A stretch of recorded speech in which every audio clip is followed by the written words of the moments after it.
Hi అండి. నమస్తే. Welcome back to Shailaja's kitchen. నేను మీ శైలజ. ఈరోజు వీడియోలో మరో సరికొత్త రెసిపీతో మీ ముందుకొచ్చాను. కేవలం 2 కప్పుల బియ్యపు పిండితో 100కు పైగా చెక్కలు ఎలా ప్రిపేర్ చేసుకోవచ్చో చూపిస్తాను. ఇప్పుడు పిల్లలకు స్కూల్స్ కూడా స్టార్ట్ అవుతున్నాయి కదండీ! ఇలా స్నాక్స్‌లో పెట్టవచ్చు. లేదా ఇంట్లోనైనా ఇలా స్నాక్స్‌గా చేసి పెట్టండి. మనం ఒక్కరమే ఈ చెక్కల్ని ప్రిపేర్ చేసుకోవచ్చండి. చాలా రుచిగా ఉంటాయి. మరి ఎలా ప్రిపేర్ చేసుకోవచ్చో వీడియోలోకి వెళ్లి చూసేయండి. ఫస్ట్ ఒక గిన్నె తీసుకొని ఇందులోకి ఒక కప్పు వరకు వాటర్ వేసేసుకొని ఈ గిన్నెని పొయ్యి మీద పెట్టేసుకొని వాటర్ని బాగా మరిగించండి. వాటర్ మరిగేలోపు మనం మిగతా ప్రాసెస్ చూద్దాం. నెక్స్ట్ ఒక చిన్న మిక్సర్ జార్ తీసుకోండి. ఇందులో కారానికి తగినట్టుగా పచ్చిమిర్చి వేసుకోండి.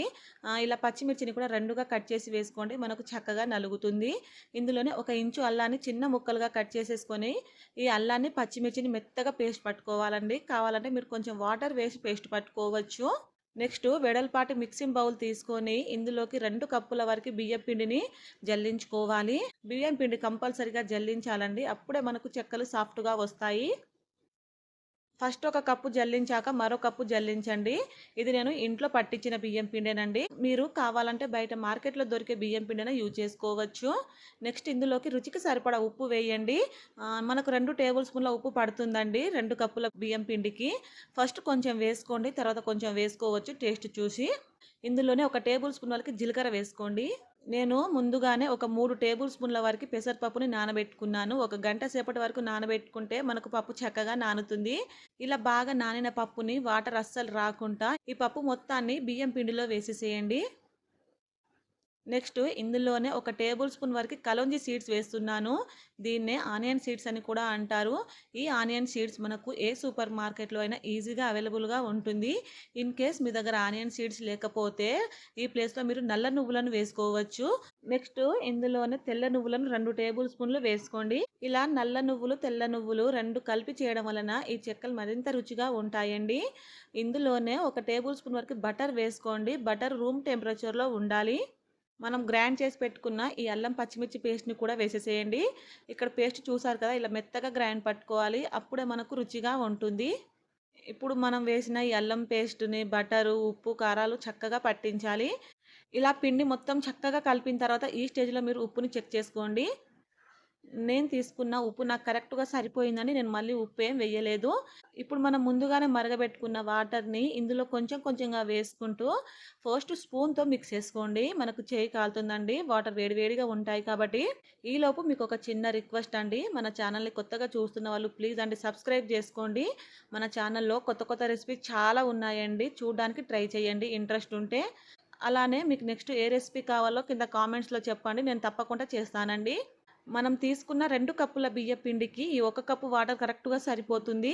ఒక్కొక్కసారి మీరు తీసుకున్న బియ్యపు పిండి గుణాన్ని బట్టి ఎక్కువ తక్కువ పట్టొచ్చండి. అందుకే కొంచెం కొంచెంగా చూసుకుంటూ వేసుకోండి. ఒకవేళ ఈ టైంలో మీకు కొంచెం వాటర్ ఎక్కువైనా కూడా పొడి బియ్యం పిండిని కొంచెం కొంచెంగా చల్లుకుంటూ కలుపుకోవచ్చు. నేను పిండి మొత్తం కలిపిన తర్వాత చూపిస్తున్నాను చూడండి. కన్సిస్టెన్సీ ఇలా ఉండాలి.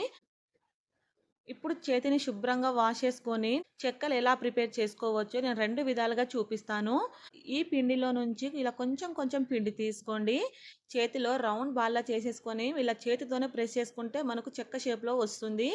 లేదా ఇలా బటర్ పేపర్ మీదనైనా, లేదా పాలిథీన్ కవర్ మీదనైనా, లేదా ఒక తడి క్లాత్ మీదనైనా ఇక్కడ వీడియోలో చూయించినట్టుగా చేసుకోండి. నేనైతే ఈజీగా బటర్ పేపర్ మీదనే చేసుకుంటున్నాను. మీకు ఏ ప్రాసెస్ అయితే ఈజీగా అనిపిస్తుందో ఆ ప్రాసెస్‌ని ఫాలో అవ్వండి. ఫస్ట్ అయితే ఒక వాయికి సరిపడా చేసుకోండి.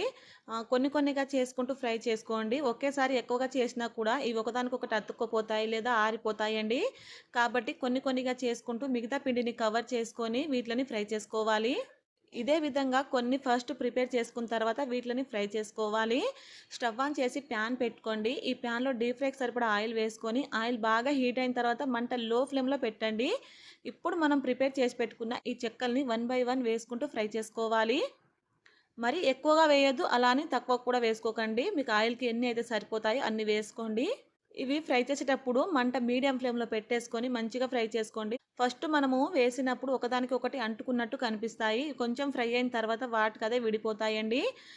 ఫస్ట్ మీరు వెంటనే గరిటె పెట్టకుండా ఒక సైడ్ మంచిగా ఫ్రై అవుతాయి. అప్పుడు మీరు రెండొక వైపు తిప్పేసుకొని ఫ్రై చేసుకోండి.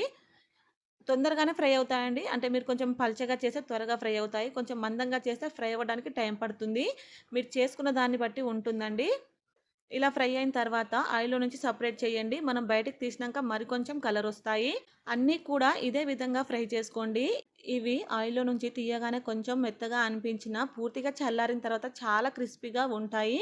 ఎయిర్ ఉన్న డబ్బాలో స్టోర్ చేసుకుంటే 10-15 డేస్ వరకు స్టోర్ చేసుకోవచ్చు. మరి తప్పకుండా ట్రై చేసి మీకెలా కుదిరిందో కింద కామెంట్స్‌లో చెప్పడం మర్చిపోవద్దు. ప్లీజ్ అండి, ఈ వీడియో నచ్చితే నా ఛానల్‌ని సబ్స్క్రైబ్ చేసుకొని పక్కనే ఉన్న బెల్ బటన్‌ని క్లిక్ చేయండి. Thank you for watching.